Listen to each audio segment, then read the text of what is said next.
మరో 2 నెలల్లో లోక్సభ ఎన్నికలు జరగబోతున్నాయి. ప్రధాన పార్టీలన్నీ ఇప్పటికే ప్రచారాలు షురూ చేసేశాయి. ఎన్నికల షెడ్యూల్ కోసం అన్ని పార్టీలు ఎదురు చూస్తున్నాయి. తెలంగాణలోనూ ఈసారి లోక్సభ సీట్ల గెలుపుపై ఉత్కంఠ అయితే కనిపిస్తోంది. 2019 నాటి పరిస్థితులు అస్సలు లేవు. అప్పుడు బీజేపీ, బీఆర్ఎస్, కాంగ్రెస్ మధ్య త్రిముఖ పోరులో గులాబీ పైచేయి సాధించినా జాతీయ పార్టీలు గట్టి పోటీ ఇచ్చాయి. ఇప్పుడు కథ మొత్తం మారిపోయింది. తెలంగాణలో 3 పార్టీల్లో ఎడ్జ్ ఎవరికి ఉంది?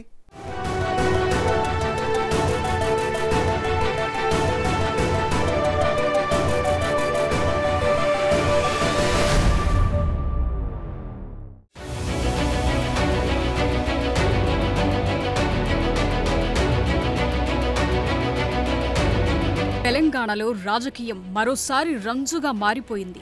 మొన్నటి అసెంబ్లీ ఎన్నికల హడావిడి ముగిసిందో లేదో ఇప్పుడు లోక్సభ ఎన్నికల హడావిడి షురూ అయిపోయింది.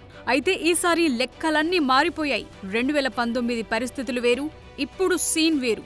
తెలంగాణలో మొత్తం 17 ఎంపీ స్థానాలున్నాయి. ఈసారి మెజార్టీ సీట్లలో గెలుపే లక్ష్యంగా బీజేపీ, బీఆర్ఎస్, కాంగ్రెస్ ప్రయత్నాలు మొదలుపెట్టాయి.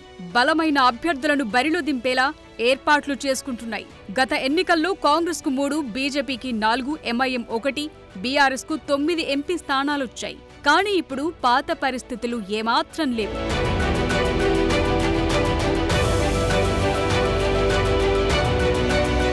ఈసారి ఎన్నికల్లో సత్తా చాటాలని బీజేపీ, కాంగ్రెస్ ప్రయత్నాలు మొదలుపెట్టాయి. గతంలో ఉన్న పట్టు నిలుపుకోవాలని గులాబీదళం అనుకుంటోంది. 2018 అసెంబ్లీ ఎన్నికల్లో బీజేపీకి కేవలం 1 సీట్ మాత్రమే వచ్చింది. అయితే ఆ తరువాత 6 నెలలకు జరిగిన లోక్సభ ఎన్నికల్లో 4 ఎంపీ స్థానాలను కైవసం చేసుకుని ఫామ్లోకొచ్చింది. కానీ ఆ జోరును ఇటీవలి అసెంబ్లీ ఎన్నికల్లో దాకా కొనసాగించలేకపోయింది. 2018తో పోలిస్తే 2023లో 8 సీట్లు గెలుచుకుంది. ఇప్పుడు మోదీ హవాతో తెలంగాణలో మెజార్టీ ఎంపీ సీట్లు గెలిచేలా ప్లాన్ చేస్తోంది.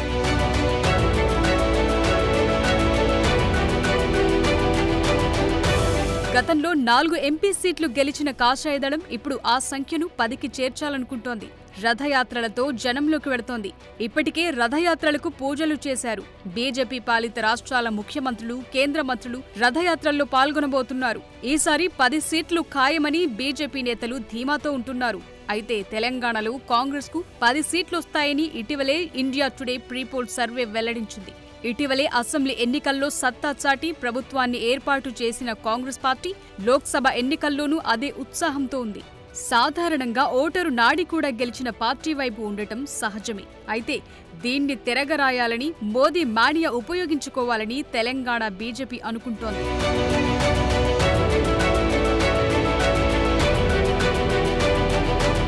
కేంద్రంలో 3వ బీజేపీ అధికారంలోకి రావాలని, తెలంగాణలో 10 ఎంపీ సీట్లలో గెలుపే లక్ష్యంగా విజయ సంకల్ప రథయాత్రలకు ఆ పార్టీ శ్రీకారం చుట్టింది.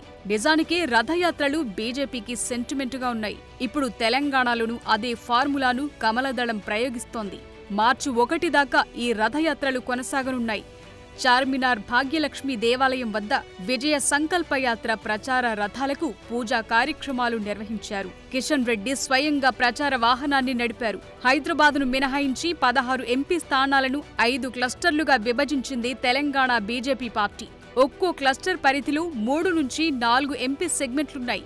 5 క్లస్టర్లకు చారిత్రక ప్రదేశాల పేర్లు పెట్టారు. కిషన్ రెడ్డి సహా పార్టీ ఎంపీలు, ఎమ్మెల్యేలు, బీజేపీ పాలిత సీఎంలు, కేంద్ర మంత్రులు, జాతీయ పార్టీ ముఖ్య నేతలు యాత్రల్లో పాల్గొంటారు.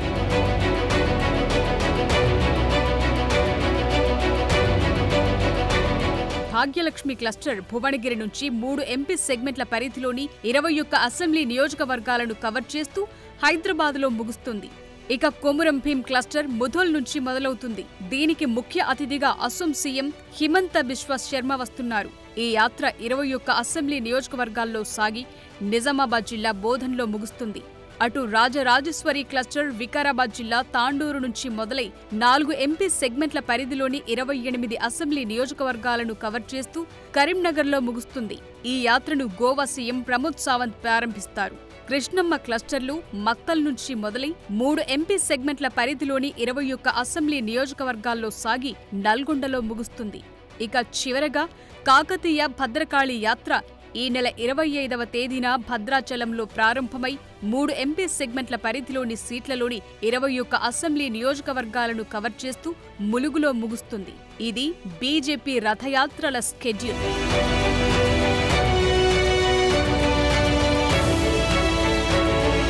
కేంద్రంలో మూడోసారి అధికారంలోకొచ్చేది తామే అని ప్రధాని మోదీ పదే పదే అంటున్నారు. బీజేపీకి సొంతంగా 370 సీట్లు, ఎన్డీఏకు 400కు పైగా స్థానాలొస్తాయంటున్నారు. మూడోసారి ప్రధాని అయ్యేది కూడా తానే అని చెబుతున్నారు. నిజానికి బీజేపీకి హిందీ బెల్ట్ ఓట్లు సీట్లు కురిపిస్తోంది. కానీ దక్షిణాదిలో మాత్రం అనుకున్నన్ని సీట్లు రావటం లేదు. అయితే తెలంగాణలో 10 సీట్లకు పైగా సాధించాలని హైకమాండ్ ఆదేశించిందట. అందులో భాగంగానే విజయ సంకల్ప యాత్రలకు ఆ పార్టీ శ్రీకారం చుట్టింది. తెలంగాణలో బీజేపీ 10కి పైగా ఎంపీ స్థానాలు గెలవాలంటే చేయాల్సింది చాలా ఉంది. ఎన్నికల్లో గెలవాలంటే ప్లానింగ్ ఒక్కటే ఉంటే సరిపోదు. పర్ఫెక్షన్, ఎక్స్క్యూషన్ ఇలా అన్నీ ముఖ్యమే. కేవలం ప్రచార రథాలతో గెలిచే పరిస్థితుండదు. తెలంగాణ బీజేపీలో నాయకత్వ సమస్యలున్నాయి. లీడర్ల మధ్య పొసగటం లేదు. చాలా మంది సైలెంట్ అయ్యారు, దూరంగా ఉంటున్నారు. కలిసి నడిచే పరిస్థితి లేదంటున్నారు. కొందరి పరిస్థితి చూస్తే పార్టీ మారటం ఖాయమంటున్నారు.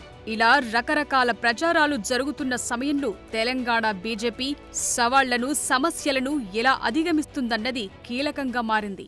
తెలంగాణ ప్రజలు కూడా ఖచ్చితంగా గతంలో 2018లో ఒక ఎమ్మెల్యే గెలిచిన 4 ఎంపీలను గెలిపించారు.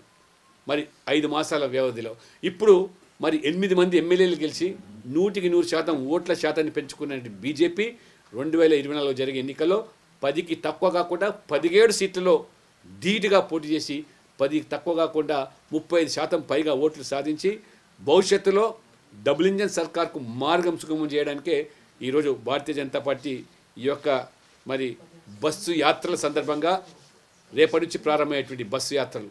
బీజేపీ ప్లానింగ్ చూస్తుంటే కన్ఫ్యూజన్ ఎక్కువగా ఉందన్న టాక్ పొలిటికల్ సర్కిల్స్ లో వినిపిస్తోంది. రథయాత్రలు ఎప్పుడో షురు అవుతాయని చెప్పినా ఇన్నాళ్లు ఊగిసలాటే కొనసాగుతూ వచ్చింది. మొదట ఫిబ్రవరి 5 నుంచి రథయాత్రలు ప్రారంభించాలని భావించారు. బడ్జెట్ సమావేశాలు, ఇతర కారణాలతో దాన్ని 10వ తేదీకి మార్చారు. జాతీయ కార్యవర్గ సమావేశాల పేరుతో మరోసారి వాయిదా పడింది. చివరకు ఫిబ్రవరి 20వ తారీఖు ఫిక్స్ అయింది. అసెంబ్లీ ఎన్నికలు, పార్లమెంట్ ఎన్నికలకు తేడా ఉంటుంది. అసెంబ్లీ ఎన్నికల్లో రాష్ట్రంలో ఏ పార్టీ వస్తే బాగుంటుందనేది లెక్కలోకి తీసుకుని ప్రజలు ఓట్లు వేస్తారు. కానీ పార్లమెంట్ ఎన్నికల్లో జాతీయ అంశాల ఆధారంగా ఓట్లు వేస్తారు. ప్రస్తుతం జాతీయ స్థాయిలో బీజేపీ బలంగా ఉంది. అయోధ్యలో రామమందిర నిర్మాణంతో మోదీ, బీజేపీ హవా దేశవ్యాప్తంగా మరింత పెరిగింది. తెలంగాణలో కూడా దీని ప్రభావం ఉంటుందని బీజేపీ లెక్కలేసుకుంటోంది. ఈసారి దక్షిణాది నుంచి ఎక్కువ ఎంపీ సీట్లను ఆశిస్తోన్న బీజేపీ తెలంగాణపైనే భారీ ఆశలు పెట్టుకున్నట్టు తెలుస్తోంది.